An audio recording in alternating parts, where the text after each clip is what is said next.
അങ്ങനെ ഈ സീസണിലെ മനോല മാർക്കസിൻ്റെ ISL ആദ്യ മത്സരം ഒരു തോൽവിയോടുകൂടി തുടങ്ങുന്നു. അതും FC ഗോവയുടെ ഹോമിൽ വെച്ച് നടന്നിട്ടുള്ള ഒരു മത്സരം. SC ഗോവ 1 ജംഷഡ്പൂർ FC 2 എന്നാണെങ്കിൽ ഒരു കംബാക്കാണ് ഖാലിദ് ജമീലിൻ്റെ ജംഷഡ്പൂർ FC ഈ ഒരു മത്സരത്തിൽ നടത്തിയിട്ടുള്ളത് എന്നുള്ളതാണ്. ഈ ഒരു മത്സരത്തിലേക്ക് വരുമ്പോഴത്തേക്കും ആദ്യത്തെ 10 മിനിറ്റ് എന്താണെങ്കിലും നമ്മുടെ ഇന്ത്യൻ ഫുട്ബോൾ ആരാധകർ വളരെ എക്സൈറ്റ്മെൻറ്റോടുകൂടിയായിരിക്കും കണ്ടത്. കാരണം FC ഗോവയുടെ ഭാഗത്തു നിന്നിട്ടുള്ള ഒരു attacks, back to back attacks, especially എനിക്കൊന്ന് ഒരു 8 മിനിറ്റ് കഴിയുന്നൊരു സമയത്ത് 8 ഷോട്ട്സും 3 ഷോട്ട് ഓൺ ടാർഗറ്റുമായിരുന്നു ഉണ്ടായിരുന്നത് എന്നുള്ളതാണ്. അജാതി അറ്റാക്കിങ് ആയിരുന്നു ഉണ്ടായത്. ജംഷഡ്പൂർ FC ഒന്നുമല്ലാത്ത തരത്തിലാണ് ആ ഒരു ലെവലിൽ കളിച്ചു വന്നിരുന്നത്. അത് 3 ഷോട്ട് ഓൺ ടാർഗറ്റ്, അത് ആൽബിനോ ഗോമസിൻ്റെ നല്ല സേവുകളും ഉണ്ടായിരുന്നു എന്നുള്ളതാണ്. അത് കൊണ്ടാണ് അവർക്ക് രക്ഷപ്പെടാൻ, ഗോളൊന്നും ആകാണ്ട് രക്ഷപ്പെടാൻ പറ്റും. കാരണം ബാക്ക് ടു ബാക്ക് നിരന്തരം ഇങ്ങനെ അറ്റാക്സ് നടത്തിക്കൊണ്ടിരിക്കുകയാണ്. പിന്നെ ജംഷഡ്പൂരിൻ്റെ ഭാഗത്ത് അവരൊന്ന് തിരിച്ചു വന്നതെന്ന് വെച്ച് കഴിഞ്ഞാൽ ഒരു ത്രോയിനിൽ നിന്നാണ് തുടങ്ങുന്നത്. അവർ ഇപ്പോൾ അശുതോഷ് മെത്തയുടെ ബാക്ക് ടു ബാക്ക് ത്രോയിൻസ് വരുന്നു.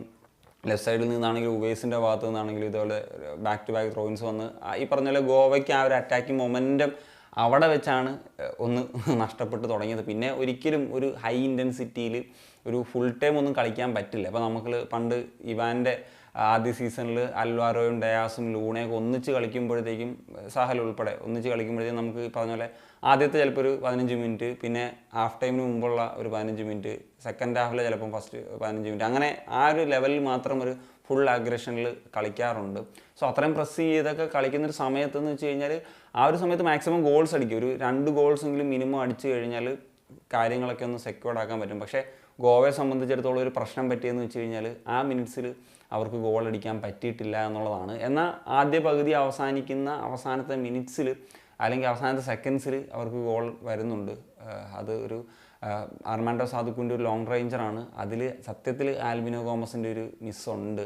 അങ്ങനെയാണ് ആ ഒരു 1-0 എന്ന നിലയിൽ ഫസ്റ്റ് ഹാഫ് അവസാനിക്കുന്നത്. സെക്കൻഡ് ഹാഫിലേക്ക് വരുമ്പോഴത്തേക്കും ജംഷഡ്പൂർ ചെറിയ ചേഞ്ചസ് കൊണ്ടുവരുന്നുണ്ട്. ഇപ്പം റൈത്ത് അച്ചിക്കാവ എന്ന് പറഞ്ഞാൽ മിഡ്ഫീൽഡറെ ചേഞ്ച് ചെയ്തിട്ട് മുന്നേറ്റത്തിൽ ജോർദൻ മൊറയെ കൊണ്ടുവരുന്നു. അങ്ങനെ വരുമ്പോൾ ജോർദൻ മൊറയും സിവേറിയോയും ഒക്കെ ഒരു അറ്റാക്കിങ്ങിൽ അവർക്ക് യൂസ് ചെയ്യാൻ പറ്റുന്നു. അപ്പം അവർക്ക് മത്സരത്തിലേക്ക് തിരിച്ചു വരേണ്ട ഒരു സാഹചര്യം ഉണ്ടായിരുന്നു. കുറച്ച് മിനിറ്റ്സ് കഴിഞ്ഞപ്പോഴത്തേക്കും ഒരു ചേഞ്ച് ഗോവയുടെ ഭാഗത്തു നിന്ന് വന്നിരുന്നു. അതായത് ജയ്ഗുപ്തയെ കൊണ്ടുവരുന്നിട്ട് ബ്രിസൺ ലെഫ്റ്റ് വിങ് കളിച്ചത് ബ്രിസനെ ചേഞ്ച് ചെയ്യുന്നു. അപ്പം 2 ലെഫ്റ്റ് ബാക്കുകൾ സെക്കൻഡ് ഹാഫിൽ കളിക്കുന്നൊരു സാഹചര്യമാണ് നമ്മൾ കണ്ടത്. ജയ്ഗുപ്ത ഒരു ലെഫ്റ്റ് ബാക്കായിട്ടും ഒരു ലെഫ്റ്റ് വിങ്ങർ മിഡ്ഫീൽഡർ റോളിൽ ആകാശ് സംഘവാനും കളിക്കുന്ന രീതി. അപ്പം ആ ഒരു ഇതിൽ കുറച്ച് സ്റ്റിക്ക് ഓൺ ചെയ്ത് കുറച്ച് ഡിഫെൻസീവായിട്ട് കളിക്കാം. കാരണം ജംഷഡ്പൂർ ആ സമയത്ത് കുറച്ച് അറ്റാക്സും കാര്യങ്ങളിലൊക്കെ തിരിയുന്നൊരു സമയമായിരുന്നു. സോ അങ്ങനെ ഇരിക്കുമ്പോഴാണ് ആ ഒരു പെനാൽറ്റി ഇൻസിഡൻറ്റ് വരുന്നത്. സിവേറിയെ ഒടയോണ്ണിൻ്റെ ഫൗൾ ചെയ്തതിന് കിട്ടുന്നൊരു പെനാൽറ്റി. അപ്പോൾ അതിൽ ചില തർക്കങ്ങളുണ്ട്. അതൊരു ഡൈവാണ്.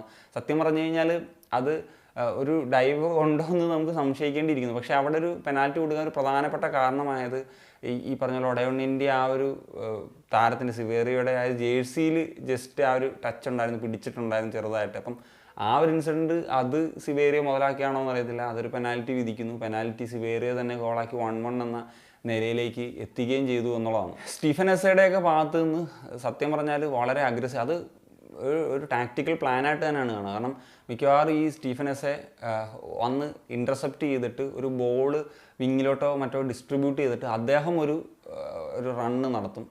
സോ ആ റണ്ണ് നടത്തി അദ്ദേഹം ബോക്സിലെത്തിയിട്ട് ക്രോസ് കൊടുക്കും. അപ്പോൾ 84th മിനിറ്റിൽ ഒരു ക്ലിയർ ആയിട്ട് അങ്ങനത്തെ ഒരു പ്ലാൻ ഉണ്ടായിരുന്നു. കാരണം അവരുടെ മിഡ്ഫീൽഡറുടെ നിന്ന് എനിക്കൊന്ന് കാൽമക്യുവിൻ്റെ നിന്ന് ഒരു ഇൻ്റർസെപ്റ്റ് ചെയ്തിട്ട് ഇമ്രാനിലേക്ക് ബോൾ കൊടുത്തിട്ട്, അപ്പോൾ ഇമ്രാൻ അത് ക്രോസ് ചെയ്യുന്ന സമയം കൊണ്ട് എസ്സെ പോസ്റ്റിനകത്തുണ്ട്. പക്ഷേ അത് കൃത്യമായിട്ട് കണക്ട് ചെയ്യാൻ പറ്റിയില്ല എന്നുള്ളതാണ്. അല്ലെങ്കിൽ അതൊരു ഗോളിലേക്ക് മാറിയേനെ. അപ്പം അതിനുശേഷമാണ് ഇപ്പോൾ സിസ്കോവിച്ചിനെ സെൻറ്റർ ബാക്ക് പ്ലെയറാണ് ജംഷഡ്പൂർ FC കൊണ്ടുവന്നത്. അപ്പം ഈ ഒരു സമനില പിടിക്കാൻ വേണ്ടിയുള്ളൊരു രീതിയിലേക്ക് ആവുമോ എന്നുള്ളത് പലരും ചിന്തിച്ചു ജംഷഡ്പൂർ FC. പക്ഷേ എനിക്ക് തോന്നിയത് കുറച്ചും കൂടി ഈ പറഞ്ഞ SIക്ക് ഒരു പ്രോഗ്രസ് ചെയ്ത് കളിക്കാനുള്ള രീതിയിലാണ് അവർ കാര്യങ്ങൾ ചെയ്തതെന്നുള്ളതാണ്. കാരണം സിവേറിയെ പിൻവലിച്ചിട്ട് ഒരു ഡിഫൻഡർ വരുന്ന സമയത്ത്.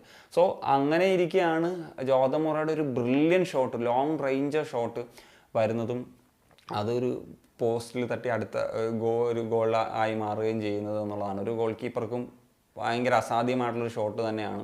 അങ്ങനെ 2-1 എന്നുള്ള നിലയിൽ ജംഷഡ്പൂരിന് ഈ ഒരു മത്സരത്തിൽ വിജയിക്കാൻ സാധിച്ചു എന്നുള്ളതാണ്. സോ എനിക്ക് ഈ ഒരു ഗട്ട് ഫീലിംഗ് ഞാൻ പറയുകയാണ് കേട്ടോ. മിക്കവാറും ഈ സിവേറിയോ ആൻഡ് ജോർദൻ മൊറ ഇൻ പേപ്പറിലൊരു വലിയ സ്ട്രൈക്കേഴ്സ് ഒന്നും പറയാൻ പറ്റില്ല, ആവറേജ് എബോ ആവറേജ് എന്നൊക്കെ പറയാൻ പറ്റുന്ന സ്ട്രൈക്കേഴ്സാണ്. പക്ഷേ ഇവർ തമ്മിലൊരു കോംബോ ഒക്കെ വർക്കൗട്ട് ആകാനുള്ള ഒരു സാധ്യത തീർച്ചയായിട്ടും കാണുന്നുണ്ട് എന്നുള്ളതാണ്. പിന്നെ എനിക്ക് ഗോവയുടെ ഭാഗത്ത് തോന്നിയിട്ടുള്ളൊരു കാര്യം, ഇപ്പം അർമാൻഡോ സാദിഖുവിനെ ഒന്ന് സബ്സ്റ്റിറ്റ്യൂട്ട് ചെയ്യാൻ പോലും ഒരു സ്ട്രൈക്കറില്ലാത്തൊരു പ്രശ്നമുണ്ട്. ഇപ്പോൾ ഇക്കഗർ റക്സേന കംപ്ലീറ്റ്ലി ഫിറ്റായിട്ടില്ല. ഇന്ത്യൻ സ്ട്രൈക്കറായിട്ട് വരുന്ന അലൻ സജിയുടെ കാര്യം എടുത്തു കഴിഞ്ഞാലും അദ്ദേഹവും ചില പ്രശ്നങ്ങളൊക്കെ ഉണ്ട്. എനിക്കൊന്ന് ചെറിയ ഇഞ്ചറി കാര്യങ്ങളൊക്കെ ഉണ്ട്. അപ്പോൾ ഇങ്ങനത്തെ സാഹചര്യങ്ങൾ നിൽക്കുമ്പോഴത്തേക്കും ചിലപ്പോൾ ആദ്യത്തെ കുറച്ച് മാച്ചസ് ഈ അർമാൻഡോയെ തന്നെ ഡിപ്പെൻഡ് ചെയ്യേണ്ടി വരും. എന്താണെങ്കിലും അർമാൻഡോ സാദിഖു ഈ പറഞ്ഞതുപോലെ ഒരു കോൺഫിഡൻസിലാണ്. മോഹൻ ബഗാൻ കാണുന്നതിനേക്കാൾ അദ്ദേഹം പിന്നെ അദ്ദേഹത്തിൻ്റെ ബോഡി ലാംഗ്വേജിൽ നിന്ന് തന്നെ നമുക്ക് അത് മനസ്സിലാക്കാൻ സാധിക്കുന്നുണ്ടായിരുന്നു എന്നുള്ളതാണ്. എന്താണെങ്കിലും ഈ ഒരു മത്സരത്തെപ്പറ്റി പറയുമ്പോഴത്തേക്കും ജംഷഡ്പൂർ FC പൊസഷൻ വൈസ് ഗോവയേക്കാൾ കുറവായിരുന്നു, പാസിംഗ് ആക്യുറസി കുറവായിരുന്നു, ഷോട്ട്സും ഷോട്ട് ഓൺ ടാർഗറ്റും ഒക്കെ കുറവായിരുന്നു. പക്ഷേ സ്കോർ നില നോക്കുമ്പോഴത്തേക്കും 2-1 എന്ന നിലയിൽ വന്നു. 3 പോയിൻറ്റ്സ് ഖാലിദ് ജമീലിൻ്റെ ജംഷഡ്പൂരിന് സ്വന്തമാക്കാൻ സാധിച്ചു എന്നുള്ളതാണ് ഇതിൻ്റെ ഒരു പ്രധാനപ്പെട്ട ഒരു ഹൈലൈറ്റ് ആയിട്ട് പറയേണ്ടത്. That's it guys. അപ്പം എന്താണ് നിങ്ങളുടെ ഒപ്പീനിയൻ? പിന്നെ കഴിഞ്ഞൊരു മാച്ച് ഇന്നലെ മുഹമ്മദൻ ISL ആദ്യത്തെ മാച്ച് കളിച്ചു. സത്യം പറഞ്ഞാൽ ഞാൻ ആ മാച്ച് കണ്ടാണ്. പക്ഷേ നമ്മൾ ഇന്നലെ എറണാകുളത്ത് നിന്ന് ട്രാവൽ ചെയ്ത് വന്ന് ഞാൻ കളി കാണുന്നതിൻ്റെ ഇടയിൽ സത്യം പറഞ്ഞാൽ ഉറങ്ങിപ്പോയി. സെക്കൻഡ് ഹാഫ് എനിക്ക് കാണാൻ പറ്റിയിട്ടില്ല. അപ്പം അതുകൊണ്ടാണ് ഞാൻ അതിനെ പറ്റിയിട്ട് സത്യം പറഞ്ഞാൽ സംസാരിക്കാനത്. പിന്നീട് ഞാൻ ഫസ്റ്റ് ഹാഫ് കണ്ടിരുന്നു. സെക്കൻഡ് ഹാഫ് അവരുടെ എന്താണ് അലക്സിസ് ആ പ്ലെയർ മിഡ്ഫീൽഡറായിട്ട് കളിച്ചിട്ടുള്ളൊരു പ്ലെയറൊക്കെ ഒരു ബ്രില്യൻ പ്ലേ ആയിരുന്നു. പക്ഷേ അവസാന നിമിഷം അലാദീൻ്റെ ഗോളോടുകൂടി അവർക്ക് നോർത്ത് ഈസ്റ്റിന് വിജയിച്ച് തുടങ്ങാൻ സാധിച്ചു എന്നുള്ളതാണ്. എനിക്കൊന്നൊരു 4-5 സീസണിന് ശേഷമാണ് നോർത്ത് ഈസ്റ്റിന് ഫസ്റ്റ് മാച്ച് വിജയിക്കാനൊക്കെ സാധിക്കുന്നത് എന്നുള്ളതാണ്. So that's it guys. അപ്പോൾ നിങ്ങളുടെ ഒപ്പീനിയൻസ് തീർച്ചയായിട്ടും കമ്പോസ് ചെയ്യാൻ പറ്റുകയാണ്. സനിയ.